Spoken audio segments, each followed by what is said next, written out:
Das guerras para as ruas do Rio de Janeiro. Parece um vídeo de guerra de algum país do Oriente Médio, mas é a cidade do Rio de Janeiro. Não estamos falando de uma ficção. Tem lugares no Rio de Janeiro que, se você que é paulista, se você que é argentino, se você vier pra cá e errar o caminho, você pode morrer. Rio de Janeiro, paraíso em chamas. Para a facção, o que importa é o território. Vender maconha e cocaína, besteira.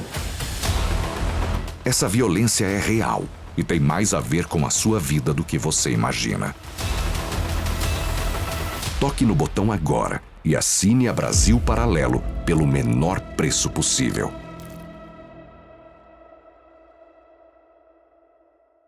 Leonel Brizola nasceu em Carazinho, no noroeste do Rio Grande do Sul, em 1922. Ingressou no curso de engenharia em 1945, mesmo ano em que se filiou ao partido que forneceria as bases de sua orientação ideológica e os meios para sua meteórica ascensão política. O PTB, Partido Trabalhista Brasileiro. Apenas 2 anos depois, em 1947, Brizola seria eleito deputado estadual do Rio Grande do Sul, destinado a se consolidar como um dos maiores líderes trabalhistas do país. Avançou com aclamação popular e votações recorde para os cargos de deputado federal, prefeito de Porto Alegre, governador do Rio Grande do Sul e 2 vezes governador do Rio de Janeiro, fazendo dele o único político eleito para governar 2 estados diferentes em toda a nossa história. Orador talentoso, dono de uma das retóricas mais combativas e inflamadas do seu tempo. Foi um dos raros políticos de enorme influência no período pré-ditadura militar, com carreira longeva o bastante para conseguir preservar sua relevância após a redemocratização. Mas eu te prometo, existe um lado oculto nessa história. O que seriam as black spots? São áreas negadas ao Estado, onde o Estado não consegue chegar. Elas existem em alguns países da África, assim, são raras, mas existem essas áreas. No Sudão do Sul, algumas áreas também no Oriente Médio. 3,5 milhões de cariocas vivem em áreas dominadas por criminosos. Foi o que mostrou um estudo feito por ONGs e universidades publicado hoje. Gente, isso dá metade da população da cidade. No Rio de Janeiro, a periferia do Rio de Janeiro e as favelas do Rio de Janeiro, todas elas são enquadradas como áreas onde o Estado não consegue atuar.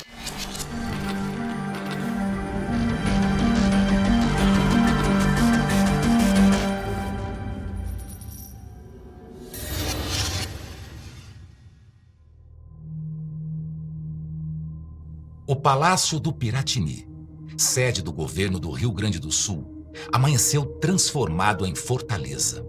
A Brigada Militar, atendendo às ordens do governador Leonel Brizola, postava-se em guarda para defender o local, agora cercado com sacos de areia e arame farpado. Aos civis que ali permaneciam, foram distribuídos revólveres Taurus 38, enquanto o próprio governador caminhava pelos corredores portando uma submetralhadora. O palácio estava sob ameaça de bombardeio aéreo por ordem do ministro da Guerra, enquanto o general Machado Lopes, comandante do 3º Exército, marchava com tanques de guerra para a trincheira erguida no governo do estado. Brizola, líder do levante prestes a terminar em massacre, seguia convocando o povo à resistência na cadeia de rádio que fazia viajar em ondas curtas seus discursos inflamados. Nós não nos submeteremos a nenhum golpe. Que nos esmaguem, que nos destruam, que nos chacinem neste palácio. Chacinado estará o Brasil com a imposição de uma ditadura contra a vontade de seu povo.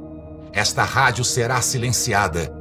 O certo, porém, é que não será silenciada sem balas. O evento que deu origem à frenética escalada de tensão tinha acontecido apenas 3 dias antes, com a renúncia do presidente da República, Jânio Quadros, em 25 de agosto de 1961. Sucessor do cargo por previsão constitucional, o vice de Jânio, João Goulart, que na ocasião liderava uma delegação brasileira em visita à China, foi impedido de retornar ao Brasil e assumir a presidência por uma junta formada por ministros militares, que, em um ensaio do que se concretizaria com o golpe militar de 64, já em 1961, tentavam tomar o poder de João Goulart.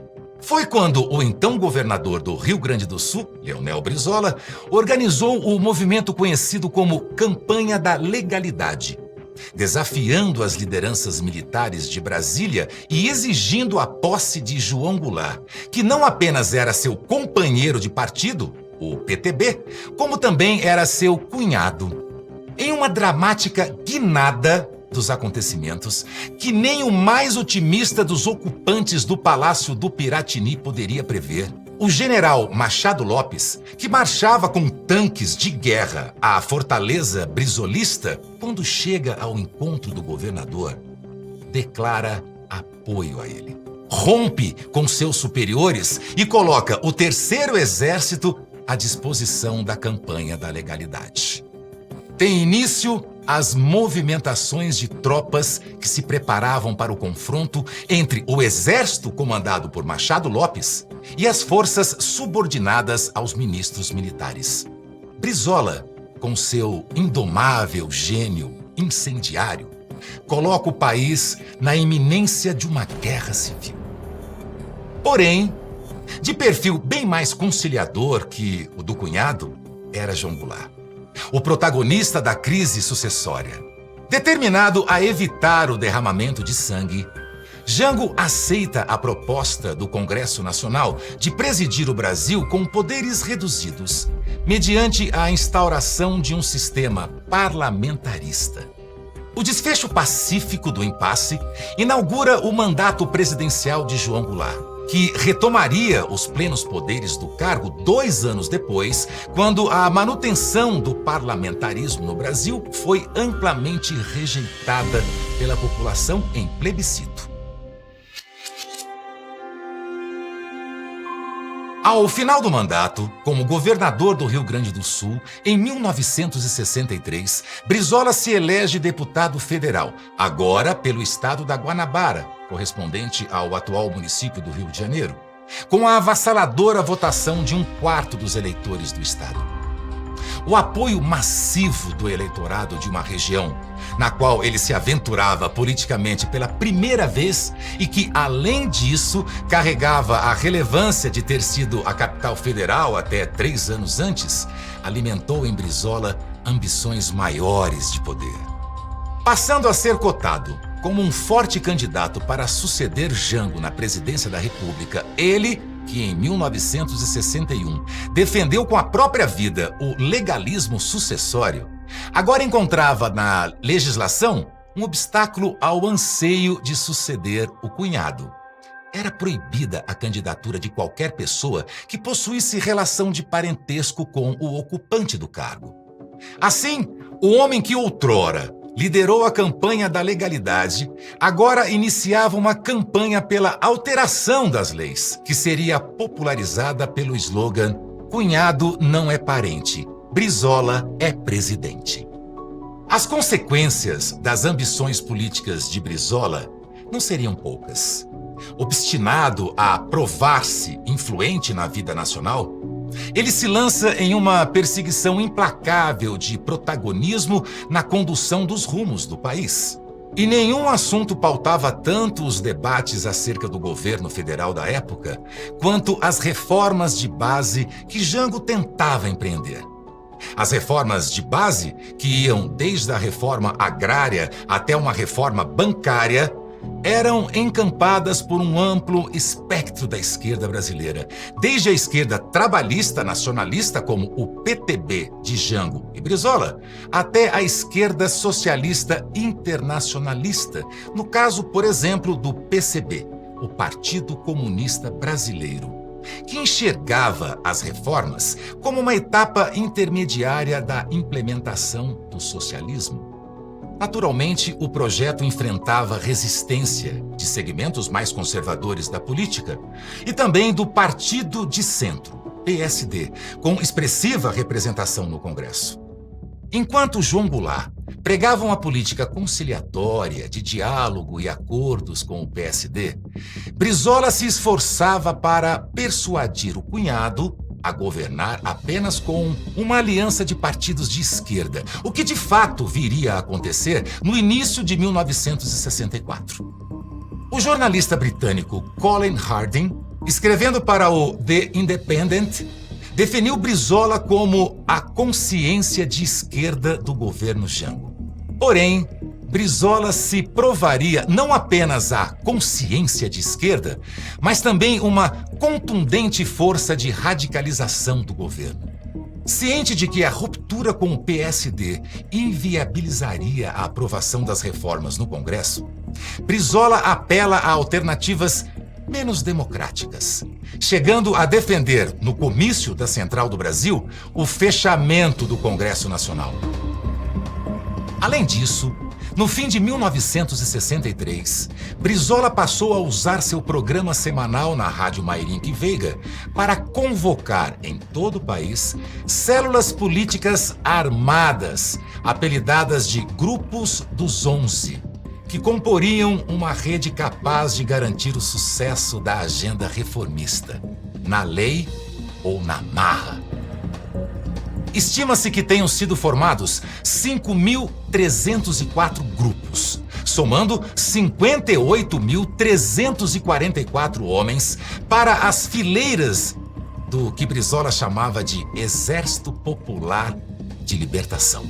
O extremismo da ideia espantou até mesmo Luiz Carlos Prestes, secretário-geral do Partido Comunista Brasileiro, que declarou: ele tinha mobilizado os grupos dos 11 para a luta armada. A posição de Brizola, nesse sentido, era radical. Considerava-o exagerado. A luta armada? Não havia condições para isso.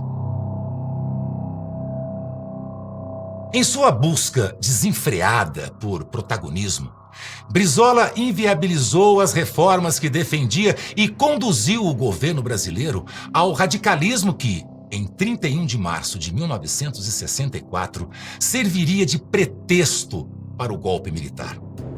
As consequências desastrosas para o governo Jango e para o país da influência de Brizola levaram o sociólogo americano R.S. Rose a concluir que Leonel Brizola estava preocupado apenas com Leonel Brizola. Um mês após o golpe militar, Brizola foge para o Uruguai, de onde negocia com o governo cubano apoio financeiro para uma insurgência armada contra o regime instalado no Brasil. Segundo o político e militar José Wilson da Silva, em seu livro O Tenente Vermelho, Brizola recebeu de Cuba a quantia de $1 milhão. Com isso, Brizola organiza o MNR, Movimento Nacionalista Revolucionário, composto por militares caçados pelo regime militar, com a missão de empreender, inspirado na guerrilha cubana de Serra Maestra, a guerrilha de Caparaó, na serra localizada entre os estados de Espírito Santo e Minas Gerais. Mas a tentativa de guerrilha brizolista é frustrada antes mesmo de começar. Denunciados pelos próprios moradores locais, os guerrilheiros são presos pela polícia militar em abril de 1967, enquanto se instalavam para treinamento na região. O fracasso desmoralizante da campanha fez com que o governo cubano abandonasse o apoio a Brizola e ao MNR, passando a apostar em outro homem para conduzir a Revolução Armada no Brasil: Carlos Marighella, cuja face oculta eu também já revelei. Além disso, passaram a circular rumores de que Fidel Castro teria colocado em suspeita a probidade no uso dos recursos entregues a Brizola, a quem teria passado a se referir por meio do apelido El Ratón. Se diz que quando os esquerdistas brasileiros vão a Cuba, o Fidel Castro pergunta afetuosamente como está El Ratón. referindo-se ao senhor. Bom, Qual é a origem dessa história? Olha, eu sei, eu só lamento que você queira baixar assim o nível da nossa porque discussão. como é uma coisa que muita gente... Olha, comenta, Raton, inclusive, já eu apareceu na não vejo imprensa. ninguém mais parecido com o Raton do que você. Tu tens uma cara de Raton. Mas só que Fidel Castro não me Poxa, chama assim, né? Olha... Após 15 anos de exílio, Brizola retorna ao Brasil com a Anistia Geral de 1979. Aos 57 anos, um dos mais incendiários políticos do período que antecedeu o golpe militar se preparava para reassumir seu papel de destaque na vida nacional. Porém, com o poder federal ainda de posse dos militares, a primeira oportunidade surgiu para Brizola em 1982, com a retomada das eleições livres e diretas para os governos estaduais. O homem que tinha marcado o Rio Grande do Sul com uma das mais memoráveis atuações como governador, agora saía vitorioso da disputa pelo poder executivo do estado do Rio de Janeiro. Brizola trazia da experiência no exílio uma versão reformulada do trabalhismo que havia orientado sua carreira até 1964. O conceito de socialismo moreno, que ele agora pregava, era um precursor das noções contemporâneas de justiça social, com a priorização de pautas como proteção das minorias, direitos humanos e educação como ferramenta de transformação social. Com isso, Brizola idealizou e executou no Rio de Janeiro o mais ambicioso projeto educacional da história do país, os CIEPs, Centros Integrados de Educação Pública, apelidados de Brizolões. Com o planejamento arquitetônico de Oscar Niemeyer, mais de 500 CIEPs foram construídos em áreas carentes, sendo uma das iniciativas pioneiras no ensino em tempo integral. Além de oferecer às crianças atividades culturais, refeições completas, atendimento médico e odontológico. Porém, mesmo a mais nobre das realizações políticas de Brizola não demoraria a revelar sua face oculta.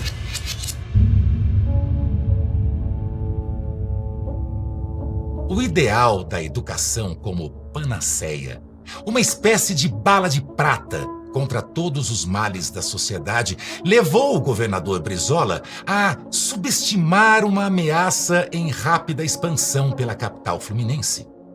A organização criminosa Falange Vermelha, criada no presídio da Ilha Grande na década de 70, estava se transformando em algo novo, migrando dos assaltos para o mais lucrativo ramo do narcotráfico. O recém-criado Comando Vermelho se instalava nas favelas cariocas. Mais preocupado em combater os abusos policiais contra a população pobre do que o crime organizado, Brizola reformou a estrutura das polícias do Estado, colocando a Polícia Militar e a Polícia Civil sob sua subordinação direta. E criou o Conselho de Direitos Humanos para formular as diretrizes das políticas de segurança pública no Rio de Janeiro. Cumprindo sua promessa de campanha de que minha polícia jamais vai abrir portas de barraco a butinaço, o governador implementou uma série de restrições à atividade policial nas favelas, como a proibição do uso de helicópteros, sob a justificativa de que eles destelhavam casas, a proibição de operações que acontecessem sem a autorização direta dele ou do comandante da PM, a proibição de operações durante o horário escolar e até mesmo regras de conduta para os policiais, que deveriam sempre se apresentar e abordar suspeitos com polidez. O resultado foi desastroso. De acordo com dados apurados no mapa da violência, a taxa de homicídios no estado do Rio de Janeiro, que era de 15,9 por 100 mil habitantes em 1983, saltou para 20,2 em apenas 3 anos. Mas os dois principais fatores que tornariam a gestão de Brizola o ponto de não retorno da perda do controle estatal sobre a segurança pública no Rio de Janeiro seriam a introdução de armamento pesado no arsenal do narcotráfico e o domínio por organizações criminosas de territórios cada vez mais impenetráveis por agentes do Estado. O sucessor de Brizola no governo do Rio de Janeiro, Moreira Franco, assumiu prometendo suspender as restrições impostas à polícia e reverter o quadro de insegurança deixado pela gestão anterior. Porém, ao retomar as operações nas favelas, a polícia encontrou organizações maiores, mais bem estruturadas, com maior parcela do território e da população sob o seu controle e equipadas com armas de guerra. O atual governo do Rio de Janeiro, o governo Moreira Franco, é um governo elitista. Nitidamente elitista. Pois bem, como é que ele trata o problema da violência? Procurou destruir aquele programa do CIEPS, a escola pública está daquele jeito, professorado em crise, praticamente o ensino público desmantelado, o particular indo no mesmo caminho. Quer dizer, as causas de tudo isto completamente abandonadas. E ele incentivou a repressão. As favelas são guetos de inimigos. Tem que invadir as favelas. Que coisa mais escandalosa do que esta. Desde então, o aumento exponencial da riqueza e do poder dos narcotraficantes do Rio de Janeiro gerou dissidências nas organizações, que disputam a rajadas de fuzil, maiores espaços no mercado ilícito e no controle territorial.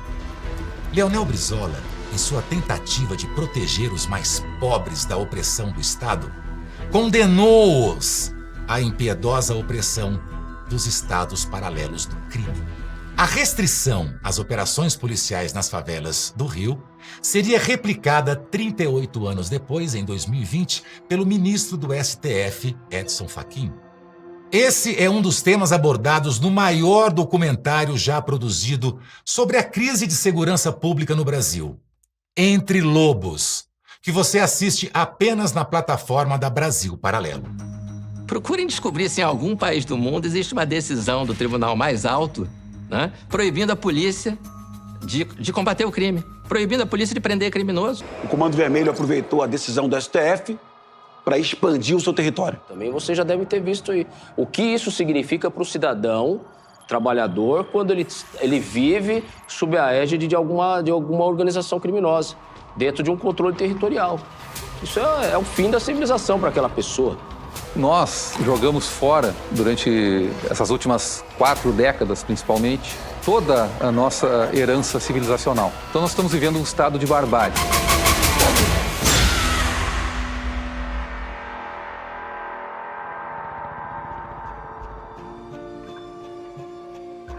Em 1989, com a primeira eleição direta para a presidência da República, após a redemocratização, Brizola finalmente teve a oportunidade de participar da disputa que tanto almejava, desde o governo Jango.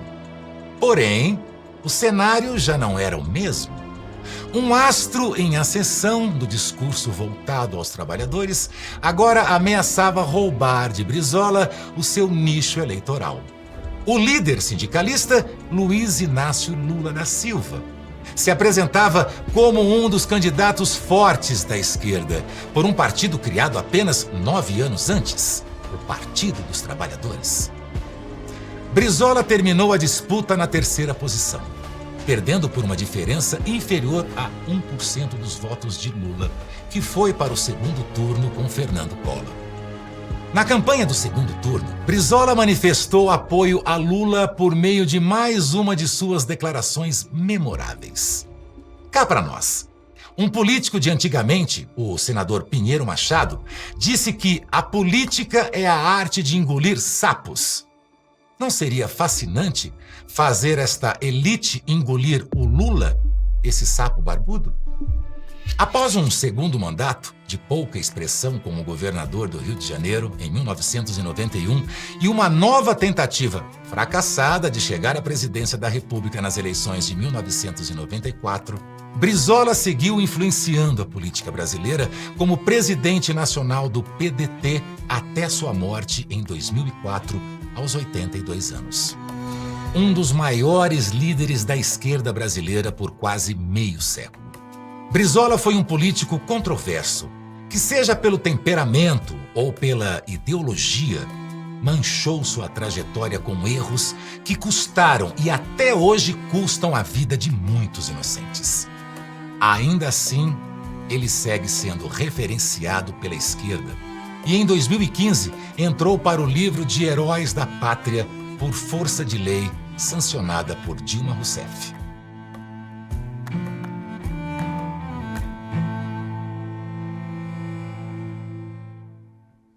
Compartilhe esse vídeo para que ele chegue aos que mais precisam conhecer a verdadeira história de Leonel Brizola. E para aqueles que acham que os seus segredos estão enterrados em segurança nas covas perdidas da história, tenham cuidado, pois existem 3 coisas que não podem ser escondidas por muito tempo: o Sol, a Lua e as faces ocultas que eu vou revelar.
Minha mãe disse assim: o Beto mudou, ele sorri menos agora.